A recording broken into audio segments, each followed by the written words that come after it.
अच्छा, टेक्नोलॉजी के लिए जो पोटेंशियल थ्रेट होती है वो टेक्नोलॉजी ही होती है जो इसको बड़ी तेजी से रिप्लेस कर देती है। जब ये सारा सिस्टम इस्टेब्लिश हो रहा था तो कहीं ये दिमाग में था कि जब नई टेक्नोलॉजी आ जाएगी वो बड़े बड़े बल्ब से कंप्रेस होके अब छोटे छोटे एनर्जी सेवर्स में और बहुत छोटे छोटे बल्ब्स आ गए हैं, तो क्या ये पोटेंशियल थ्रेट है? इसके बारे में क्या सोचते हैं? अच्छा, हम जो ये इस वक्त टेक्नोलॉजी लेके आए थे वो दुनिया के अंदर, बल्कि आपको पता है चाइना इस वक्त दुनिया की सबसे बड़ी कंट्री है, राइट। ये जहाँ जो इतनी अच्छी प्राइस पे और मेयारी चीज़ें जो है ना दुनिया में बना बना के एक्सपोर्ट कर रहा है। क्योंकि हमारा चाइना हर वक्त आना जाना रहता था और हम हर वक्त जो है ना फिक्र में लगे रहते थे कि हम क्या चीज़ जो ऐसी चीज़ लेके आएँ कि जो जिसकी कीमत भी कम हो और जो पायदार भी हो।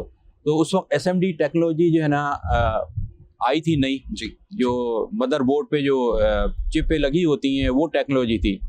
वहाँ सिर्फ चाइना में एक ही कंपनी थी जिसने उसी वक्त ये लॉन्च की थी। तो इत्तेफाक है वो कंपनी हमको मिल गई, हमारा उसके साथ एग्रीमेंट हुआ कि पाकिस्तान में आप हमें ही देंगे।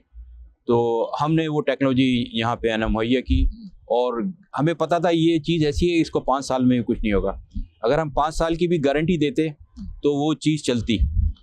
लेकिन हमने जब वो चीज़ यहाँ पे सेल करना शुरू की, आज तक कंज्यूमर कहते हैं यार हमारे यहाँ वो बल्ब 7-7 साल चला, जो इसलिए एक क्वालिटी थी, वो एक चीज़ थी। क्योंकि यहाँ पे आपको पता है जो हमारे यहाँ जो इलेक्ट्रिक का जो फ्लक्चुएशन है अप डाउन, उसमें वो चीज़ें लगी हुई थी कि उसको भी वो बर्दाश्त करती थी। बिल्कुल ठीक।